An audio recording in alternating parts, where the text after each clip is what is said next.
Hey guys, this is Kirop speaking, and in today's little dev update, let us take a closer look at what we have been working on the last 2 weeks in the engine designer and car designer specifically. The latter one is the major focus of development right now. So let's walk right over here, and this is still a placeholder. And we create a new car.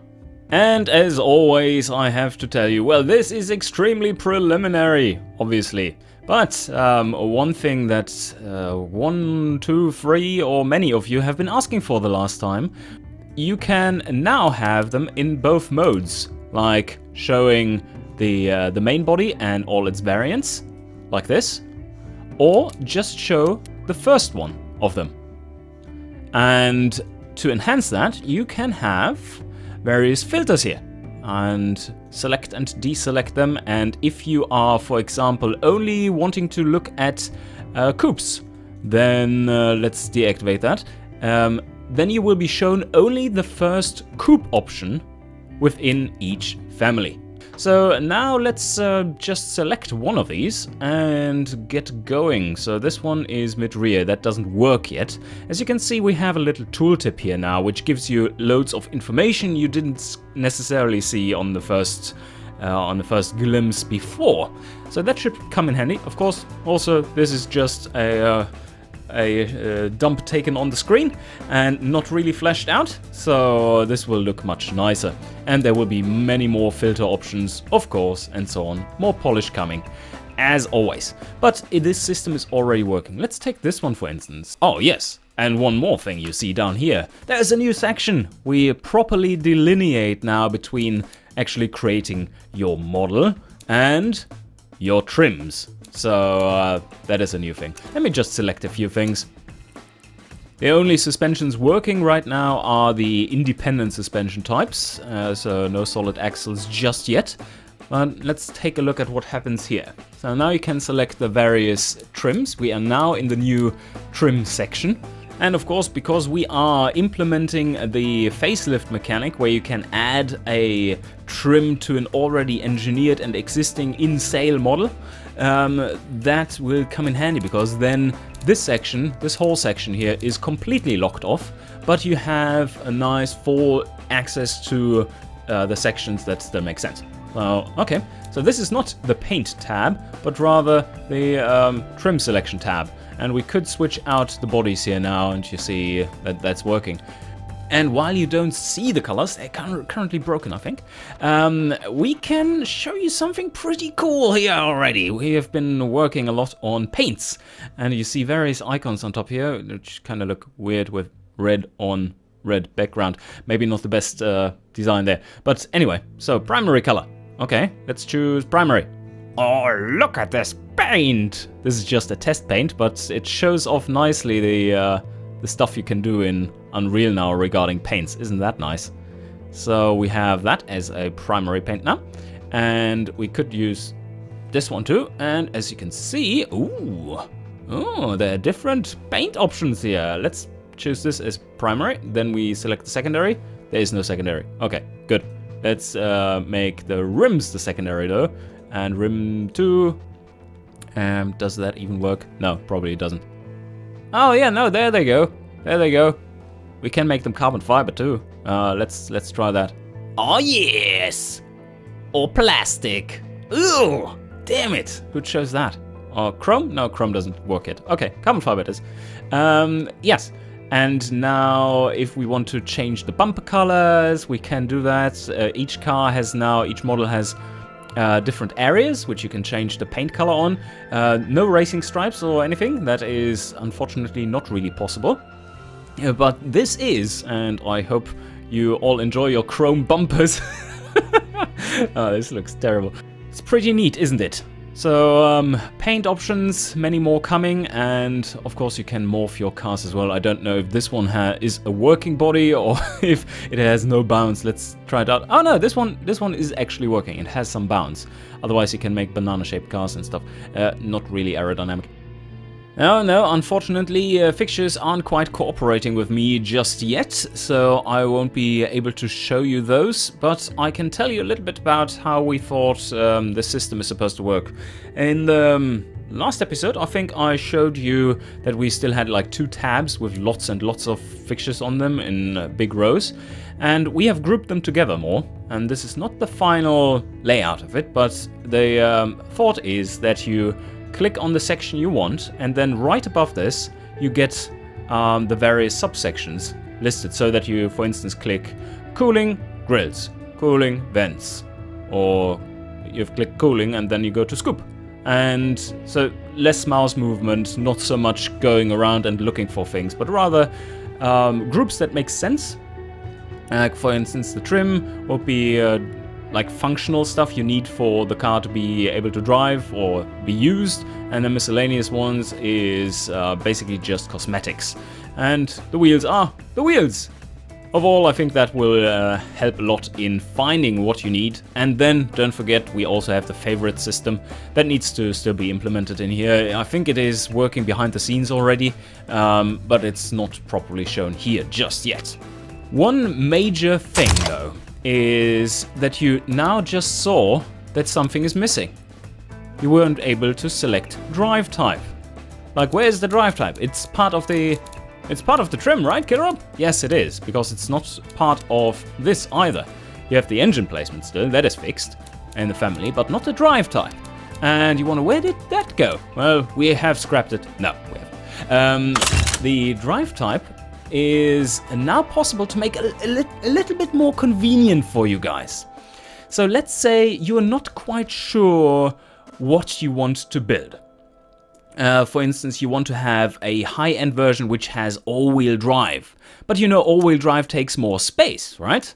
So how can you make sure that all your engine variants will fit in the engine bay of the all-wheel drive variant of your car? The answer is pretty simple. Instead of choosing it before, like you had to before, because it needed to have one consistent engine bay, we have now the opportunity, because the calculations are so much faster and more optimized, that we instead calculate all variants of the drive types, and then just tell you which ones fit and which ones wouldn't. And another thing that is super handy is if you watch my mouse pointer here now and I just clicked forward, I can now use my back and forward buttons on my mouse to scroll through the tabs. Isn't that nice? I think that as soon as people get used to it, they will be celebrating this immense user-friendliness. And here we have the stats. This hasn't changed since last time around, I think. And here we get the final stats. Let's see. No, okay, it's not displaying anymore. Well, that worked sometime before, but not any longer. That's how development goes. It's like you implement something, it works, and then you do something else, and then suddenly everything else stops working. But anyway, that's basically working. And now, here, look! We now have the drive type. And you wonder like, whoa, what the fuck is going on? This is totally crammed. Well, yeah, it is. But we get rid of the option here. And the option will be merged into the gearbox type. And that is entirely possible. We went through all the possibilities you can have. And this will still just give us, even with future gearbox types, just 6 options. And there are 7 potential slots in this list. So perfect. So drive type will be here. So we are choosing front wheel drive, and let me just get some stuff thrown together. All these graphs are not necessarily working yet as they should. They are not being called at the appropriate time, but at the end they are. Let's get through this. So tire sizes are now working and they're scaling nicely.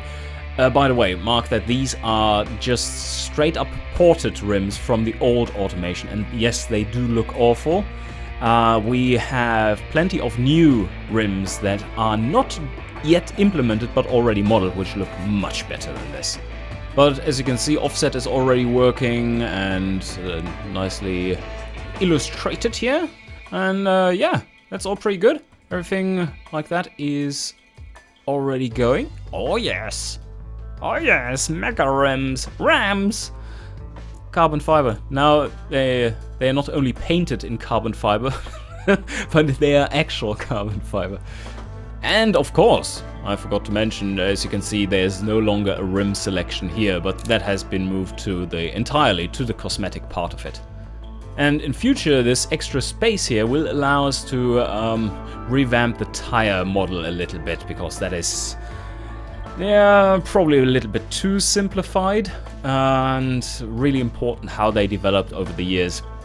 Oh, also, one really important thing is that we are going to change the cooling system for the game.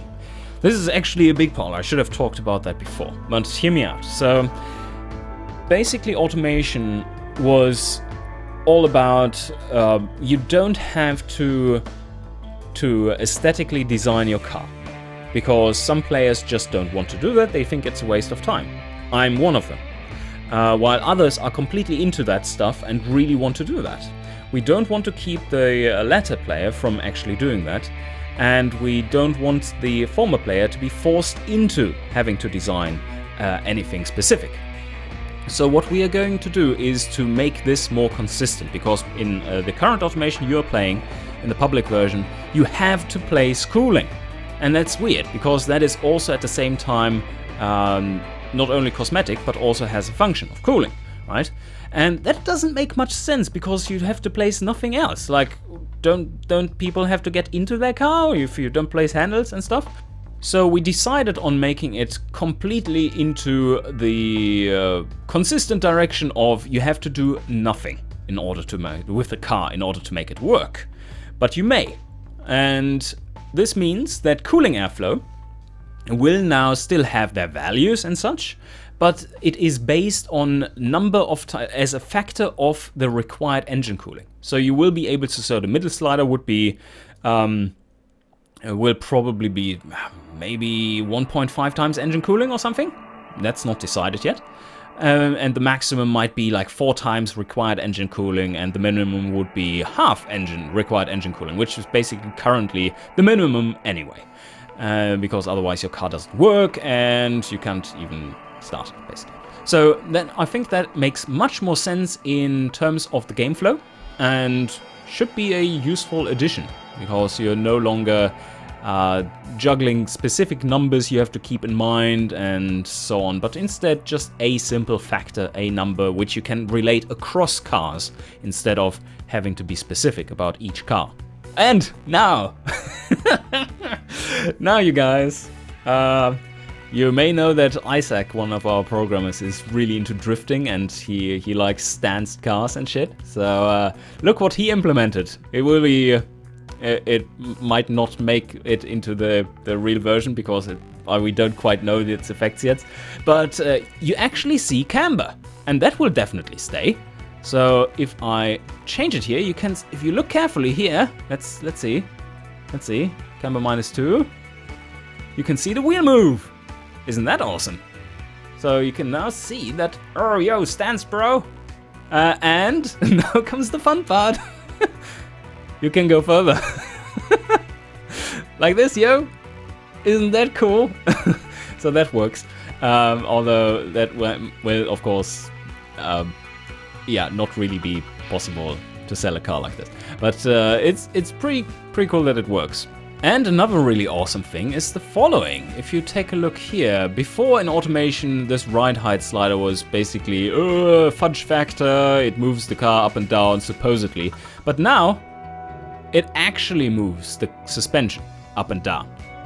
And the final testing page still isn't complete, it hasn't been made yet, but if we do get all the stats now, as you can see. They are all being calculated, and they correspond very, very closely to the stats you were getting in old automation. So it seems like we have ported things correctly.